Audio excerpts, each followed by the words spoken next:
that our safe word? What you want? What you want? What you want?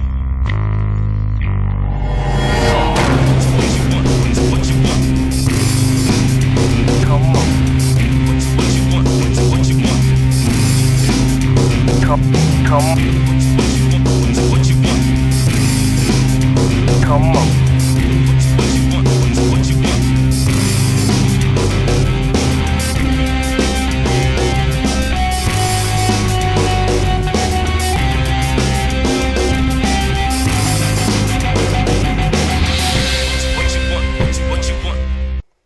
Hello and welcome to another episode of Tim Moore Outdoors. I'm your host, Tim Moore. Today we're going to be kayak fishing for striped bass in some of my home waters, not far from where I caught the biggest fish of my life just last night, 46-inch, 33-pound striped bass. Today I'm going to cover some of the techniques that I use to find striped bass, some of the lures that I use to catch striped bass, and some key elements of striped bass fishing from the kayak. Hope you enjoy the show. Thanks for watching.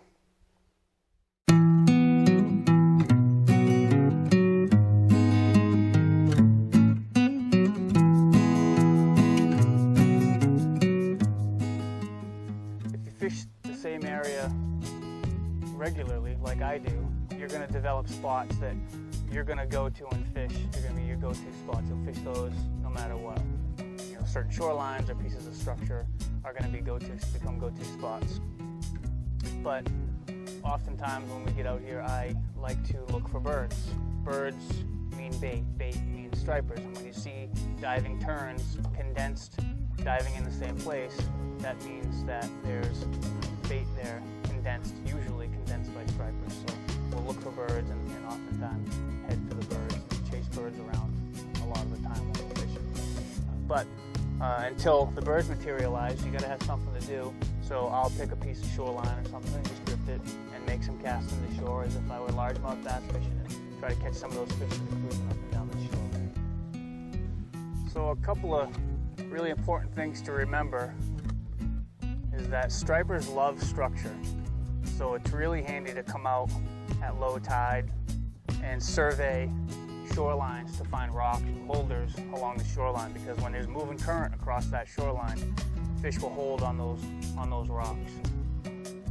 Another part of that is going to be moving water. Another really important thing is stripers prefer moving water. There will be times when you'll be on just massive amounts of fish and you'll get to slack water and the fishing will just shut right off. As soon as the water starts to move again, the fish start to feed again. So when you're fishing this structure, like these rocks that I am, boulders and rock piles, the absolute most important thing is to stay off of them. If you drift over these fish while they're on this structure just sitting there, you'll run them right off and they usually don't come back. The one thing I love about this boat being hands-free, I can just hit it in reverse and pull that fish away and my boat away from the structure, so I don't run the rest of the fish off of it. So I want to talk to you a little bit about lure choices. Some lures catch fish, some lures catch fishermen. Some lures are designed that way. But a few of my favorites that I'm going to go over are stick baits, sluggos, soft plastic stick baits, swim shads, and crankbaits, swim baits. This is the Viper series from Daddy Mac Lures. It's a 6-inch segmented lure. It swims just like a real fish. It's unbelievable. You can get it in a variety of colors, mackerel. We've got smelt. We have herring. Get them in black. A ton of colors. Very realistic. One of my favorite lures is the DM Minnow, also from Daddy Mac Lures. This is just a crankbait, very similar to the Daiwa SP Minnow, only a little less expensive with better hooks and split rings on it. Still has the internal rattles that shift, so it casts like a bullet. Great action. Stripers love these things. In a kayak, I'm not the biggest fan of having treble, so I'll oftentimes take some of these trebles off, but just because it's tough enough to manage a kayak alongside, manage a striper alongside my kayak. You add an extra set of giant trebles like that, I don't want to end up with those in my hand, but this is one of my favorite lures, regardless. Then we have soft plastics, stick baits. sluggos, hoagies. You can rig them a variety of different ways. This is a 9-inch hoagie, tandem rigged, comes pre-rigged with 2 hooks, through wired. These work really good. Love sluggos in slow water. Hoagies work amazing. You can rig them on an offset hook like this, or you can put them on a jig head and jig them. They work really well that way too. And then the majority of the time you're going to see me fishing the shad, just because I catch so many fish on them. Paddle tail shads. This particular one is just a shad body, and then you can buy your own hooks. Buy good hooks, good jig heads. Stripers are infamous for straightening hooks, so you're going to want to make sure you buy a good quality jig head. Color is typically, there's a general rule I follow, and then beyond that, color is the last thing that I change. On bright days, I fish bright colors. Sunny days, I like to fish whites, reflective lures. On dark days or at night, fish darker colors, blacks at night.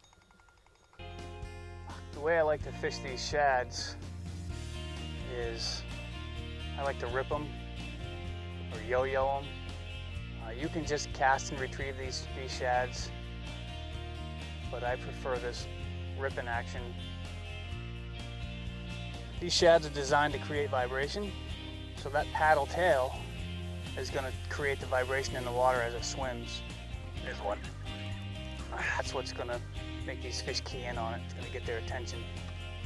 So when you rip them, you create a rapid pulse of vibration, and then on the drop, that shad looks like a wounded baitfish. So it gets their attention and then it looks wounded, and that's when they hit it. So when you're ripping these, it's really, really, really important, crucial, to keep your line tight all the time.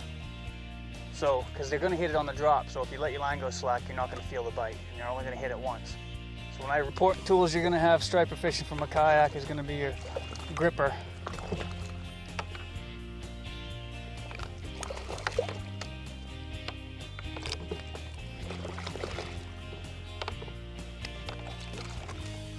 It's going to allow you to get a hold of this fish. That hook just fell right out. And keep your hands away from that hook. Another purpose it serves is if you did get a big fish on, you want to get a photo of that fish. You don't want to hold that fish out of the water any longer than you have to. You can put that gripper on there, let that fish hang in the water. Now I can get my camera ready if I'm alone, get it set up, get the timer going, get it pointed, and keep that fish in the water so it stays nice and healthy. There he is. Definitely a piece of structure right down there. This is a better fish.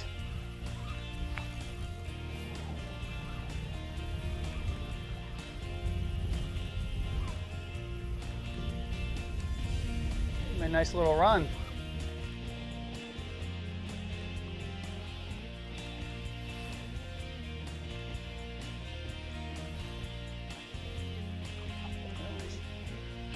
Not huge, but man, strong. He's got some shoulders.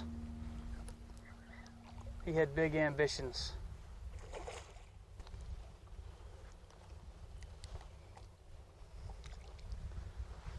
Well, that's a wrap. I'm gonna close it out with this one. Head in. I got a charter this afternoon.